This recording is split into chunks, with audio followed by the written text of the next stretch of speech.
Good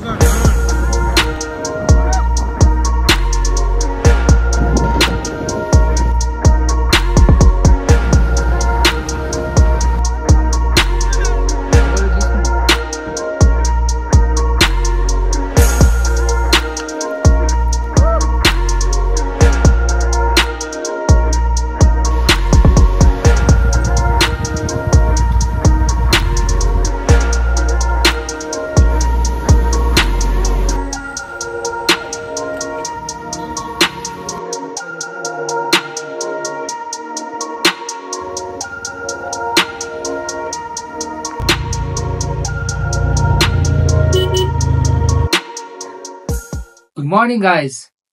So, what's up? Welcome back to another vlog. So, আজকে আমরা আছি এখন মাঝিধুরাতে। সো মাঝিধুরা হচ্ছে আপনার সখিয়াপুকুরের একটা ছোট্ট নিরিবিলি গ্রাম। তো সেখানে আমরা এসেছি ডুও, আমি আর দেব।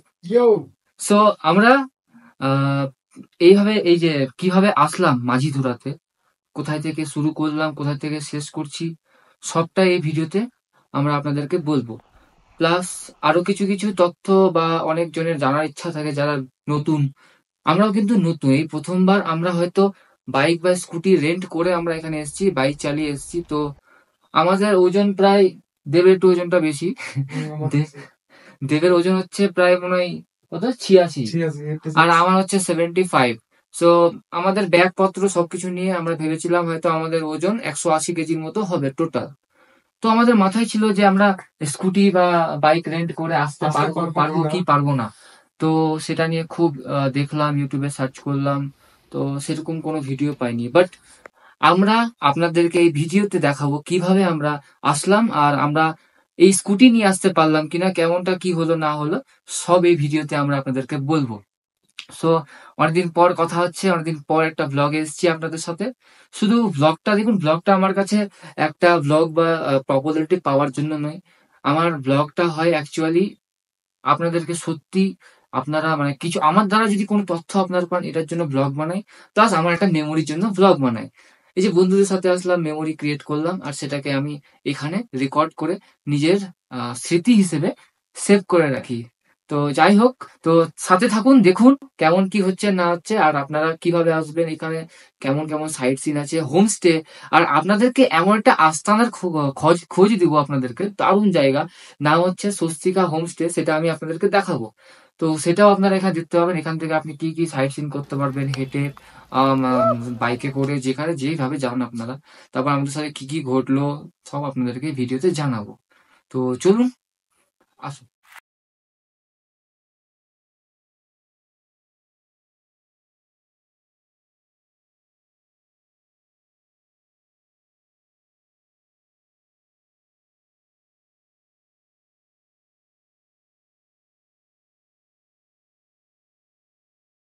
What's up guys, welcome back to another video. আজকে আমরা যাচ্ছি, কোথায় যাচ্ছি? মাঝিধুরা না, প্রথমে কোথায় যাচ্ছি? NJP station. এনজিপি স্টেশন যাচ্ছি আমি আর দেব। তো বন্ধুরা, আমরা পৌঁছে গেছি এখন এনজিপি স্টেশন, আর এখান থেকে আমরা ডাইরেক্ট বাইক ভালে ভাইয়ার কাছে চলে যাচ্ছি টোটো ভাড়া করে। তো টোটো এখানে আপনাদেরকে রিজার্ভ করতে হবে, 150 টাকা টোটো বলছিল, তো আমরা 150 টাকা করে টোটো রিজার্ভ করে বাইক ভালে ভাইয়ার দিকে রওনা দিলাম। Good morning guys, we are now here the bike ভালে ভাইয়ার রেন্টাল অ্যাসোসিয়েশন। কি সংস্থা দেব আর আমি পৌঁছে গেছি। তো টোটোওয়ালা 150 টাকা ভাড়া নিলো, আর 140 টাকা দিলাম, এই এখন পৌঁছে গেছি। তো বন্ধুরা, আমরা এখন পৌঁছে গিয়ে আমরা রেন্ট নিয়ে নিয়েছি এনটক 125। তো এটা আমাদের এখন ভাড়া পড়েছে 875 টাকা করে, আর সিকিউরিটি মানি দিতে হবে আপনাদেরকে 2000 টাকা। তো আমরা টোটাল 48 ঘন্টার জন্য নিয়েছি।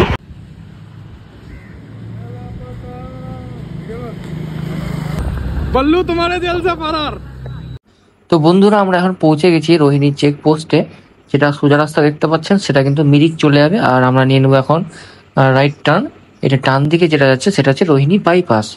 রোহিণী বাইপাস হয়ে আমরা যাবো এখন কার্শিয়াং। তো রোহিণী টু কার্শিয়াং এর মাঝে একটা খুব ভালো একটা ভিউ পয়েন্ট ভাইরাল হয়েছে, তো সেখানে আমরা এখন যাব। তো চলুন। তো তো বন্ধুরা, রোহিণী থেকে কার্শিয়াং যাওয়ার পথে এই টার্নিং এ আপনারা একটা বড় পাথর পাবেন। সেই বড় পাথরের বাঁ দিক দিয়ে যদি একটু ঘেঁষে আমরা যেতে পারি, কষ্ট হবে কিন্তু কষ্ট করে যেতে পারি, তাহলে আমরা কিন্তু খুব একটা ভালো ভিউ পাবো। ও ভাই সাহেব,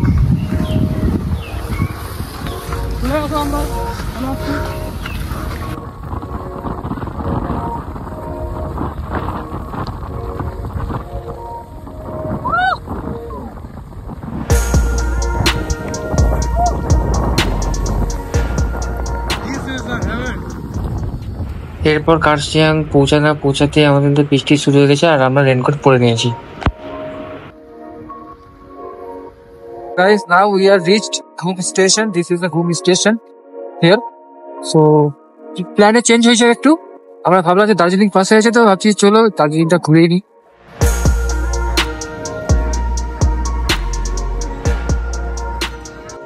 তো এবার পাল্লা এখান থেকে মাঝিধুরার দিকে রওনা দেবার। তো আমরা এখন মাঝিধুরার দিকে রওনা দিচ্ছি। গেছি মাঝিধুরা, এই যে মাঝিধুরা সুখিয়া পেট্রোল পাম্প এটা। এবার ঠিক ওর বাঁ দিকে নিচ দিয়ে নামবে এই রাস্তাটা দেখতে পাচ্ছেন, আমরা এখন ওই দিক দিয়ে নিচ দিয়ে নামবো আমরা এখন। সো এখানে বলে দিই, যারা যারা নতুন আছো বা আমাদের মতো, তো তোমরা যে কোনো এন্টর্ক স্কুটি নিয়ে তোমরা আসতে পারো, কারণ আমরা নিজেরা এক্সপিরিয়েন্স করলাম। তোমরা আরামসে আসতে পারবে, কোনো অসুবিধাই হবে না। তো নিশ্চিন্তে তোমরা এন্টর্ক স্কুটি রেন্টে নিতে পারো, আর বা নিজের থাকলে নিজেরটা নিয়ে আসতে পারো, কোনো অসুবিধা নেই।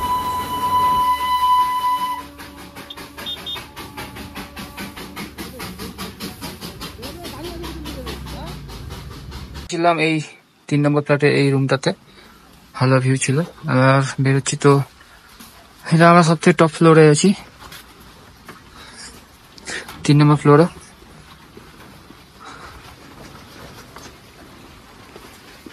এটা হচ্ছে আমাদের এখানে ডাইনিং টেবিল টাইপ অফ, এখানে বসে আমরা খাচ্ছিলাম, ডিনার করছিলাম, যা পারা করছিলাম। সেকেন্ড ফ্লোর বেশ ভালো, নাইটেও খুব ভালো লাইট জ্বলে।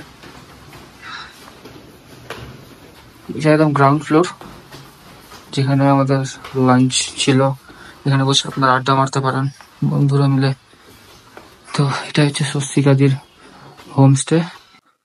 সো গাইজ, এটা হচ্ছে আমাদের রুম। দেব এখনো শুয়ে আছে। রুমের ভিউটা এরকম খুব দারুণ, বেশ ভালো, খুব সুন্দর।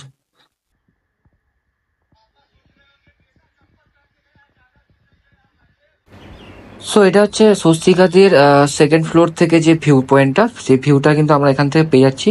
দারুণ ভিউ, জাস্ট অসম। তো এখান থেকে ঠিক একটা পাইন ফরেস্ট আছে, সেই পাইন ফরেস্টে এখন আমরা যাব। সেটা মিনি পেহেলগাম বলে খুব ভাইরাল হচ্ছে এখন সোশ্যাল মিডিয়াতে। তো চলুন ওইখানে যাই।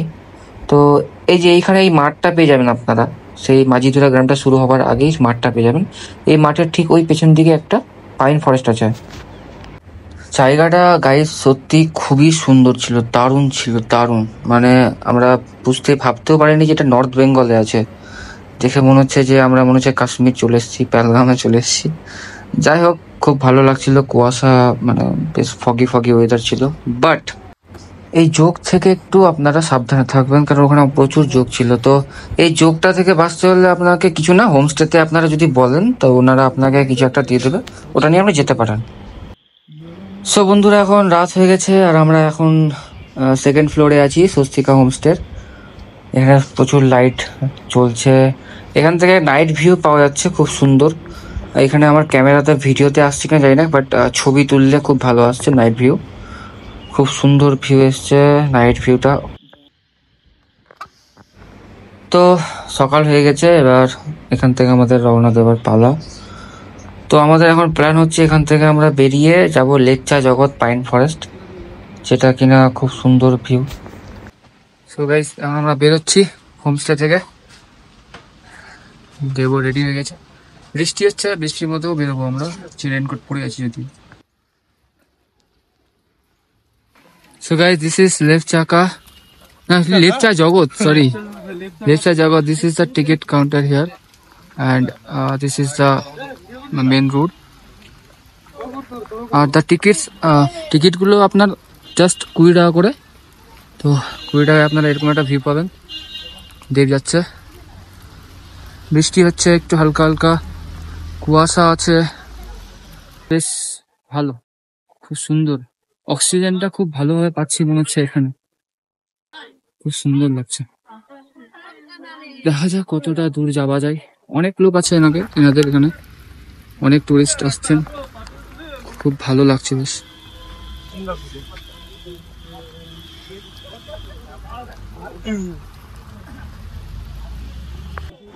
জায়গাটা সত্যি খুব সুন্দর ছিল, বেশ ফগি ফগি ওয়েদার ছিল। তো যাই হোক, এবার আমাদের এখান থেকে বেরোনোর পালা। গাইস, এখানে হয়তো ধস নেমেছে কাল রাতে বৃষ্টির জন্য, তো সেটার জন্য একটু জাম আছে হয়তো। জাম ছিল এই জায়গাটাতে একটু ধস নেমেছে, রাস্তা পরিষ্কার করা হয়েছে এখন এই মাত্র। আমাদের ভালো সময় বেরিয়ে গেলাম। ওয়েদার খুব সুন্দর আছে, সঙ্গে থাকুন, মজা আসবে মজা। সো গাইস, আমরা এখানে একটু মোমো খেতে দাঁড়ালাম। ঠান্ডা লাগছে, মোমোর দোকান আছে, পিছন দিকে আছি, মোমো খেতে দাঁড়ালাম। এখান থেকে সিনটা দারুণ, বৃষ্টি খুব জমজমাট বৃষ্টি পড়ছে। ওই উপর থেকে আমরা নামলাম, আমি এখানে দাঁড়িয়েছি, এখন মোমোটা খাও।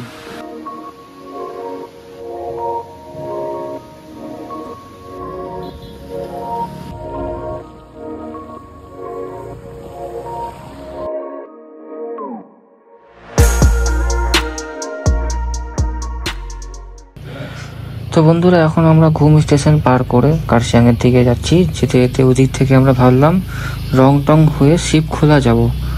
তো শিবখোলার রাস্তাটা একটু উঁচু নিচু, অনেক জিগজ্যাগ আছে। তো আমরা এখন যেটা রংটংয়ের রাস্তা, সেটা হচ্ছে আমাদের NH110, সেই রাস্তা ধরে আমরা এখন এগিয়ে যাচ্ছি রংটংয়ের দিকে। ওই দিক দিয়ে আমরা চলে যাবো আপনার শিবখোলা।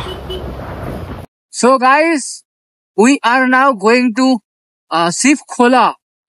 শিবখোলা হচ্ছে এমন একটা জায়গা যেটা শিলিগুড়ি থেকে মাত্র 25 কিলোমিটার। কিন্তু আমরা যখন ব্যাক করছিলাম কার্শিয়াং থেকে, সরি মাঝিধুরা থেকে, তো তখন ভাবলাম শিবখোলাটাও করে আসি। তো আমরা NH110 হাইওয়ে দিয়ে আমরা এসেছিলাম, দিয়ে রংটং এর বাঁ দিক দিয়ে একটা উপর দিয়ে উঠে আছে, সেটা দিয়ে আমরা আসলাম।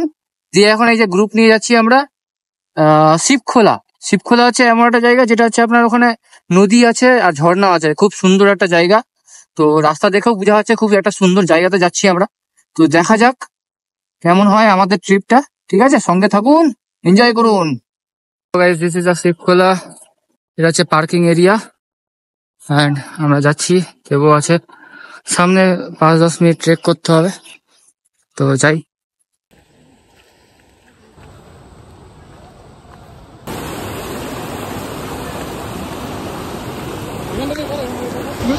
তো গাইস, এখানে এসেছিলাম শিবখোলাতে, বাট যা সিনারিও ভালো আছে, কিন্তু খুব ভিড়, প্রচন্ড ভিড় এখানে। আমরা যেটা ভেবেছিলাম যে হয়তো ফাঁকা হবে, কিন্তু আজকে রবিবার, আমরা ভুলে গেছি, কিন্তু রবিবারের জন্য প্রচুর ভিড় আছে। দেখুন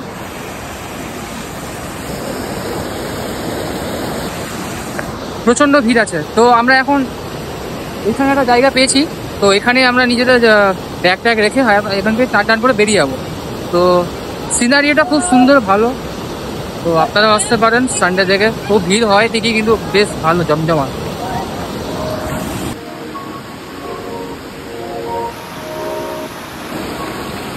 তো ব্যাস বন্ধুরা, আমাদের এবার স্নান হয়ে গেছে, আমরা এবার থেকে এখান থেকে বেরিয়ে যাব।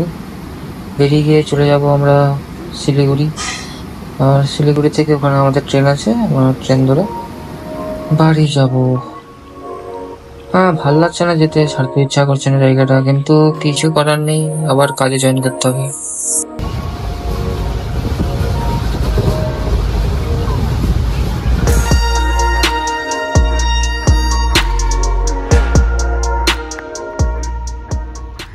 তো গাইস, আমরা এখন বারসো হয়ে আছি, বারসো স্টেশন। প্রথম কথা হচ্ছে কি, আমরা শিলিগুড়িতে তো অনেক ঝামেলা হচ্ছিল, তারপর আমরা এনজিপিতে চলে আসলাম। এনজিপিতে গিয়ে রুম নিয়েছিলাম, তো সকালবেলা বেরোবো বলে এনজিপি ইন্টারসিটি, হ্যাঁ এনজিপি ইন্টারসিটিতে ভাবলাম ট্রেনটা ধরবো, কিন্তু আমরা 5 নম্বর প্ল্যাটফর্মে যাওয়ার পরে যখন দেখি যে একটা ট্রেন দাঁড়িয়ে আছে, তো আমরা উঠে গেলাম। আমার বকিতে লেখাও ছিল যে NJP টু মালদা, তো আমরা উঠে গেলাম। উঠে যাওয়ার পরে একটা কাকিমা বলছে বলে যে তোমরা কোথায় যাবো, তো আমরা বললাম মালদা যাবো। তো তো এটা ট্রেন তো মালা যাবে না। তো আমরা দেখছি কি আবার কেন, তো ট্রেন থেকে নেমে গেছি যে ওই লাইনে 5 নম্বর প্ল্যাটফর্মে একই লাইনে অপোজিট সাইডে আরেকটা ট্রেন দাঁড়িয়ে আছে, যেটা ট্রেনে যেত। আমরা তাড়াতাড়ি করে ব্যাগগুলো নামিয়ে দৌড় মেরেছি। দৌড়ে কোনো রকম ভাবে ট্রেনটা ফেললাম না। লাস্টে আবার বারসোয় নামলাম। এখন বারসোয় নেমে এখন আবার অটো করলাম, অটো করে যাচ্ছি এখন। So guys, I hope so আপনারা অনেক তথ্য এখান থেকে পেয়ে গেছেন, যেটা আপনাদের কাজে লাগবে হয়তো। তো যদি আপনাদের এই ভিডিওটা ভালো লেগে থাকে তাহলে লাইক, শেয়ার, কমেন্ট করবেন। কিছু জানা থাকলেও কমেন্ট করবেন, আমি অবশ্যই রিপ্লাই দেবো। আর আজকের এই ব্লগে থাকার জন্য ধন্যবাদ। এখন তাহলে টাটা।